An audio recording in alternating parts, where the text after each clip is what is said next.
नमस्कार मित्रांनो, खानदेशी फार्मर या यूट्यूब चॅनलवरती तुम्हा सगळ्यांचं पुन्हा एकदा मनापासून स्वागत आहे. मी आकाश.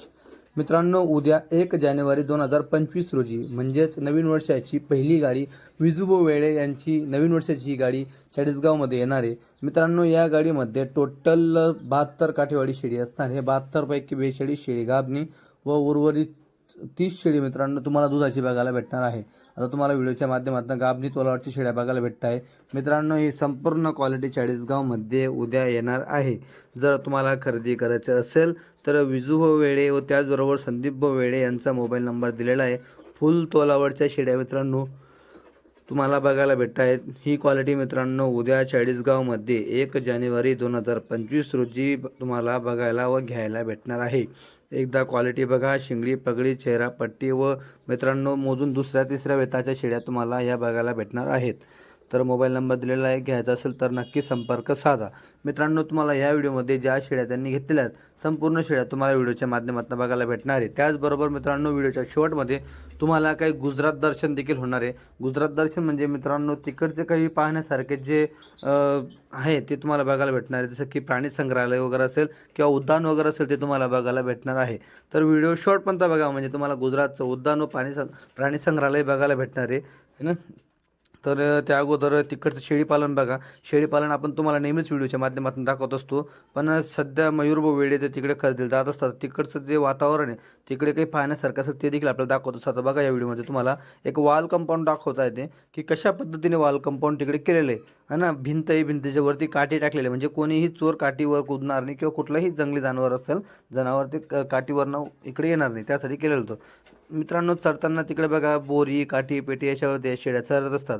आपल्यासारखा चारा तिकडे बघायला भेटत नाही. जसं वेली असतील, त्याचबरोबर मित्रांनो निंब असेल. निंब बघायला भेटतं तिकडे जंगलामध्ये निंब हे. तर निंब असेल, चुडबाबड असेल है ना, किंवा त्याच्यानंतर वेली वगैरे असतात वेगवेगळ्या त्या बघायला भेटत नाही. आरण्या बघायला भेटत नाही तिकडे. तुम्ही बघू शकता प्रत्येक भागामध्ये मित्रांनो चाराला वेगवेगळं नाव आहे.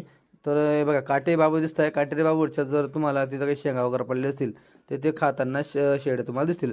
साबरे वगैरे बघायला भेटते. साबरे बघा, साबरींजवळ काय तर शेंगा वगैरे असतील तर शेळ्या बघा चरत आहे.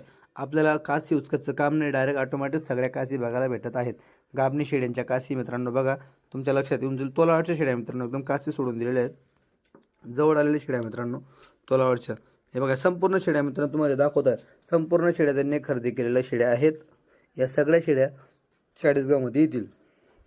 मित्रांनो, किमतीविषयी तुम्हाला विजू वेळे व त्याचबरोबर संदीप वेळे यांच्याशी बोलावं लागेल, कारण की कितीची पट्टी घेतात त्याच्यावर डिपेंड असणार आहे. 5 लाख काय किंमत लागेल, 10 लाख काय किंमत लागेल, 20 लाख काय किंमत लागेल. आणि मित्रांनो 1-2 घेतल्यावर तुम्हाला किंमत जास्त लागेल, कारण की तुम्ही 1-2 जी शेळी असणार आहे ही शेळी तुम्ही 70 शेळीमधनं काढणार आहे म्हणजे तुम्ही शेळी भारीच करणार आहेत. भारी काढल्यावर मित्रांनो किंमत भारी लागते, कारण की भारी शेळी ही खालच्या हलक्या 8-9 शेळ्या सोबत घेऊन अशी 10ची पट्टी मित्रांनो होऊन जाते. हलक्या भारी 5-10 होऊन जातं मित्रांनो है ना. म्हणून तुम्हाला जर पट्टीने घ्या, पट्टीने सोयीस्कर पडतो. दुसरी गोष्ट मित्रांनो तुम्हाला मी वारंवार सांगतो की तुम्ही मार्केटमध्ये खरेदी करता नंतर मला फोन लावल्यास मित्रांनो त्या गोष्टीला आपण जिम्मेदार नाही, कारण की मला मगाशी एक फोन आला होता मार्केटमध्ये माहीत त्यांनी कोणाकडनं शेळ्या खरेदी केल्या. नंतर मला म्हणतात की आकाश मी शेळ्या खरेदी केल्या तुमच्या चॅनलमार्फत. पण मित्रांनो त्यांनी माझ्या चॅनल पाहिलं नव्हतं, त्यांनी असं डायरेक्ट मार्केटचा व्हिडिओ कोणाचा तरी पाहिला होता. नंतर ते मार्केटमध्ये शेळ्या घ्यायला पोहोचले होते. तर मित्रांनो त्यांना तसं बोललो. मित्रांनो कसं असतं माहिती का, आता बघा 70 शेळींची गाडी येते, तुम्हाला शेळ्या बघायला भेटतात. बघा टॉपच्या शेळ्या हिने आता 2 बच्चे दिलेत. तर ज्या शेळ्या बघायला भेटतात तुम्हाला ही टॉपच्या शेळ्या 70 पैकी कमीत कमी मित्रांनो 20 ते 30 शेळ्या या 70 पैकी टॉपच्या असतात, म्हणजे दुधाला चांगल्या निघणाऱ्या शेळ्या असतात है ना. तर मित्रांनो सगळ्या शेळ्या दूध चांगलं देतील असं नसतात, किंवा सगळेच जनावर दूध चांगलं दिलं असं नसतं. मशीनमध्ये बी खालवर असतं आणि गाईंमध्ये पण खालवर असतं आणि शेळ्यांमध्ये पण मित्रांनो तसं बघायला भेटत असतात. म्हणून सगळ्या शेळ्या चांगलं दूध देतील असं नसतं. जो वरचा माल असतो, जी वरची क्वालिटी ही मित्रांनो नेहमी दुधाला चांगली राहत असते. HF गाईमध्ये पण मित्रांनो 1,00,000-1.25 लाखापर्यंत गाय असते आणि HFमध्ये मित्रांनो तुम्हाला 35-40 हजारची देखील गाय बघायला भेटते. तर 35-40ची म्हैस आणि 1,00,000-1.25 लाखाची म्हैस, तर मित्रांनो दोघांमध्ये दुधाचा फरक पडतो. तसंच सेम बकरीमध्ये पण आहे. 18-19-20ची शेळी त्याचबरोबर मित्रांनो 15-16ची शेळी, तुम्हाला ह्या गोष्टीमध्ये फरक बघायला भेटणार आहे. बाकी तुम्ही जर बाजारात जरी गेले तरी व्यापारी जी भारी शेळी आहे ही तुम्हाला स्वस्त सोडणार नाही, कारण की व्यापाऱ्याला माहिती हा माल आपला कधीही विकणारा आहे. म्हणून भारी शेळीला नेहमीच तुम्हाला दाम लावा लागणार आहे. बाकी व्यापारात बाजारात जो हलका माल असतो ते तुम्हाला भेटतात ना 15-16 प्रमाणे. फक्त 15-16ची मित्रांनो काहीही गॅरंटी वॉरंटी नसते. काहीही फॉल्ट निघू शकल्यास त्याला जिम्मेदार जबाबदार मी किंवा व्यापारी किंवा आपला चॅनल राहणार नाही. कारण की मित्रांनो बाजारात कसं असतं, घाई गडबड असते, व्यापारी असतात, दुसरे कस्टमर असतं, दलाल वगैरे बी असतात. त्याच्यामुळे घाई गडबडमुळे मित्रांनो शेळ्या बऱ्याचदा घेताना लोक फसून जातात. म्हणून मी नेहमीच सांगतो तुम्ही घरी या. घरी आल्यावर कसं असतं मित्रांनो, आरामात गाडी उतरते. हे गाडी उतरल्यानंतर तुम्हाला आरामात शेळ्या खरेदी करता येतात. कुठल्याही प्रकारची घाई गडबड नसते, कुठल्याही प्रकारचा दलाल नसतो. डायरेक्ट सौदा असतो तुमचा आणि व्यापाऱ्याचा. आता तुम्ही म्हणत असाल आम्ही दलालमार्फत तर बाजारात जाणारच नाही. तुम्ही दलालमार्फत जरी नाही गेले बाजारामध्ये तरीही मित्रांनो तुमचा सौदा बघून दलाल तुमच्या पर्यंत ऑटोमॅटिक पोहोचतो. तुम्हाला माहीत नसतो की दलाल आहे, कारण की तो तुमच्या साईडने बोलत असतो. व्यापाऱ्याला तुम्हाला असं वाटतं की आपल्या साईडने बोलतोय, कोणतरी असेल बाजारातला तो आपल्यासोबत बोलतोय. पण मित्रांनो त्याची कधी दलाली लागू जाते सांगता येत नाही. म्हणून एकच सांगणं आहे, तुम्ही घरी या. घरी आल्यावर तुम्हाला क्वालिटी एक नंबर बघायला भेटेल. चांगली क्वालिटी तुम्हाला घ्यायला भेटेल. आता 70 शेळीमधनं मित्रांनो गाडी उद्या बुधवारी येते. बुधवारी गाडी येते म्हणजे याचा अर्थ मित्रांनो बुधवार तर शनिवारपर्यंत चांगला जो माल आहे हा घरी विकला जाईल. उर्वरित जो 20-30 माल उरतो तो माल मित्रांनो बाजारात जाऊन तुम्हाला बघायला भेटेल. मग तो माल 2 दिवस तुंबवून गुळाचं पाणी पाजून, ढेप खाऊ घालून, गहू खाऊ घालून मग तो माल फुगून आपल्याला वाटतं की काय क्वालिटी बाजारामध्ये. आणि जी गाडी चालू गाडी येते मित्रांनो, गाडीमध्ये शेळ्या नजरात बसत नाही. कारण की गाडी आता ही निघून गेलेली केव्हाची गाडी दुपारी म्हणजे जवळपास मित्रांनो 1-2 वाजण्याची गाडी ही निघून गेलेली आहे. तर पूर्ण प्रवास रात्रभर, आता दिवस पूर्ण रात्र, सकाळी गाडी 7 वाजेच्या सुमारास चाळीसगावमध्ये पोहोचेल. तर मित्रांनो एवढ्या कालावधीमध्ये शेळी उपाशी होऊन जाते, पोटातलं संपूर्ण पाणी जिरून जातो. त्याचबरोबर मित्रांनो पूर्ण प्रवास शेळी ही उभीची उभी गुजरातमधून तर महाराष्ट्रापर्यंत मित्रांनो टोटल शेळी उभी येत असते. जुनागडपासून तर डायरेक्ट चाळीसगावपर्यंत मित्रांनो ही शेळी उभी येत असते. म्हणून उभ्या असल्याकारणाने ट्रेसमध्ये तो थकवा दूर होऊन थकवा असल्याकारणाने दूध पाहिजे तसं येत नाही. आणि जो आता तुम्हाला गाबणीचा गड्डा दिसतो ना, जो गड्डा तिने खाली सोडला आहे, हा गड्डा मित्रांनो ती वरती ओढून घेते, म्हणजे आवरून घेते. जसं आपण जर प्रवासामध्ये असतो आपला कसा चेहरा ओढला जातो, पूर्ण अंग थकल्यावाने होऊन जातं, सेम मित्रांनो शेळीच्या बाबतीत पण तसं असतं. म्हणून तुम्ही मला सांगतो गाडी आली तेव्हा या. कसं असतं, सौदा झाला जर तुम्हाला समजा सौदा झाल्यानंतर तुमची शेळी चरते, पाणी पिते, मग तुम्ही गाडीमध्ये भरताय, त्यावेळी जर तुमच्या लक्षात आलं तर मग तुम्ही तरीही शेळी बदलवू शकता सौद्यानंतर. मित्रांनो अशी देखील यांची ऑफर आहे. सौदा जरी झाला तरी तुम्ही सौद्यानंतर तुमची शेळी बदलवू शकतात. ही देखील मित्रांनो व्यापारी तिथं ऑफर देत असतो, ते सांगत असतो. जोही सौदा झाला तुम्हाला जर नाही वाटली शेळी नाही आवडली, तुम्ही बिंदास बदलवून घ्या. 1 किंवा 2-3 शेळ्या मित्रांनो. नाही तुम्ही म्हणशाल मी सगळं बदलवत बसू, तर मित्रांनो तसं नसतं है ना. दुसरी गोष्ट आता बघा, तुम्हाला तिकडे उंट बघायला भेटतं आहे. आता हे मयूर जो खरेदीला गेलेला आहे, मयूर काय करतो, तर तिथं काही पाहण्यासारखं असलं तर ती गोष्ट आपल्याला दाखवत असतो. आता हे बघा इकडे देखील तुम्हाला बघायला भेटेल है ना. इथं हे धरण वाटतं थोडा पाटसारखं, तिथं पुढे पाटबंधारा केलेला आहे त्यांनी. मित्रांनो गुजरातला खूप मोठ्या प्रमाणावरती पाणी वगैरे देखील लागलेलं आहे. जो इकडचा पट्टा आहे आपला बऱ्यापैकी, जो राजस्थान साईडचा पट्टा आहे त्याला थोडं पाणी कमी आहे तरी, पण ह्या पट्ट्याला बऱ्यापैकी पाणी आहे. जसं की मित्रांनो गुजरातमध्ये तुमची तापी नदी होऊन जाते, अरबी समुद्र होऊन जातो, नर्मदा नदी होते, साबरमती नदी येते. मित्रांनो अजून बऱ्याच नद्या उपनद्या असतील प्रमुख. तर ह्या असल्या कारणाने मित्रांनो गुजरातच्या धर्तीला चांगल्या प्रकारे पाणी आहे. म्हणून तिकडे पिकं देखील चांगली घेतली जातात. मोस्टली पिके मित्रांनो आपली जी पिकं आहेत, भुईमुग झाली, कपाशी झाली, गहू बाजरी, हे ते देखील घेत असतात है ना. म्हणून जास्त वातावरणामध्ये देखील फरक पडत नाही. तुम्हाला बघायला भेटेल अजून पुढे तुम्हाला प्राणी संग्रहालय बघायला भेटेल. प्राणी संग्रहालयामध्ये काही अजून आहे ते तुम्हाला म्हणजे भरपूर मित्रांनो पाहण्यासारखं आहे. 15 मिनिटाचा व्हिडिओ बनवलेला आहे, मयूरने पाठवलेला तो व्हिडिओ, तर तुमच्या लक्षात येऊन जाईल. हे बघा कशा पद्धतीने काम वगैरे केलेले आहे. तिकडच्या गाई वगैरे बघा, शिरस्त जनावर बघा.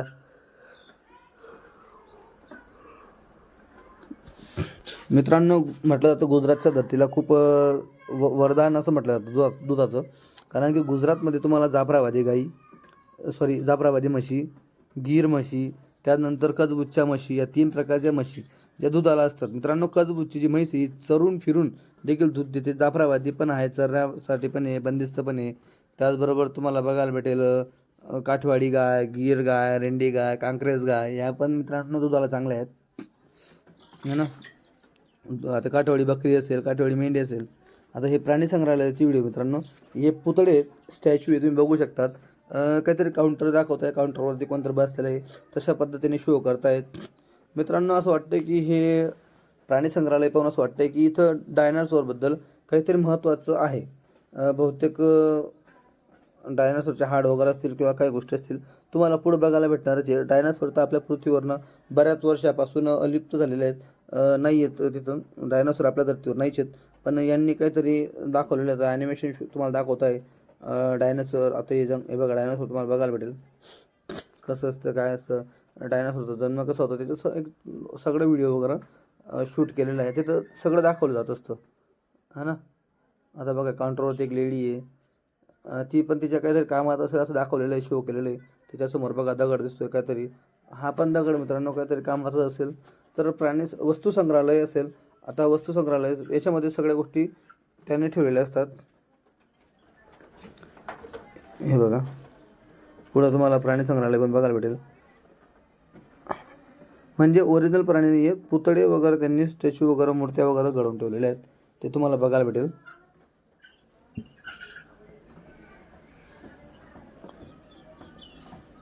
बघा मित्रांनो हे बहुतेक डायनासोरचे ओरिजिनल हाड आहेत का डुप्लिकेट आहेत आपण इथून नाही सांगू शकत. व्हिडिओ आपल्यापर्यंत आलेले आहेत ते फक्त तुम्हाला दाखवतोय. हे बघा स्क्रीन वगैरे दाखवतोय. स्क्रीनमध्ये तुम्हाला बघायला भेटते डायनासोर.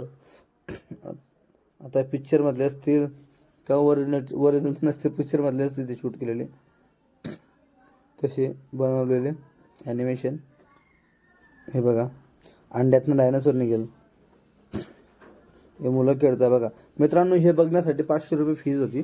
500 रुपये फीज देऊन गेलेला आहे मयूर तिथं बघायला. मयूर गेलेला आहे, विजूभाऊ गेलेले आहे. गोंडवाना आशा काय गोंडवाना आशा अन आश्चर्यती अनुस्मृती काय तर नाव आहे मित्रांनो. हे बघा जसं पिक्चर वगैरे मध्ये दाखवलं जातं तसं सेम आहे डायनासोर वगैरे. तर संपूर्ण बघा पाहण्यासारखं भरपूर आहे. त्या अगोदर जी तुम्हाला क्वालिटी वगैरे आवडली असेल तर नक्की संपर्क साधा संदीप वेडे विजूभाऊ वेडे यांच्याशी.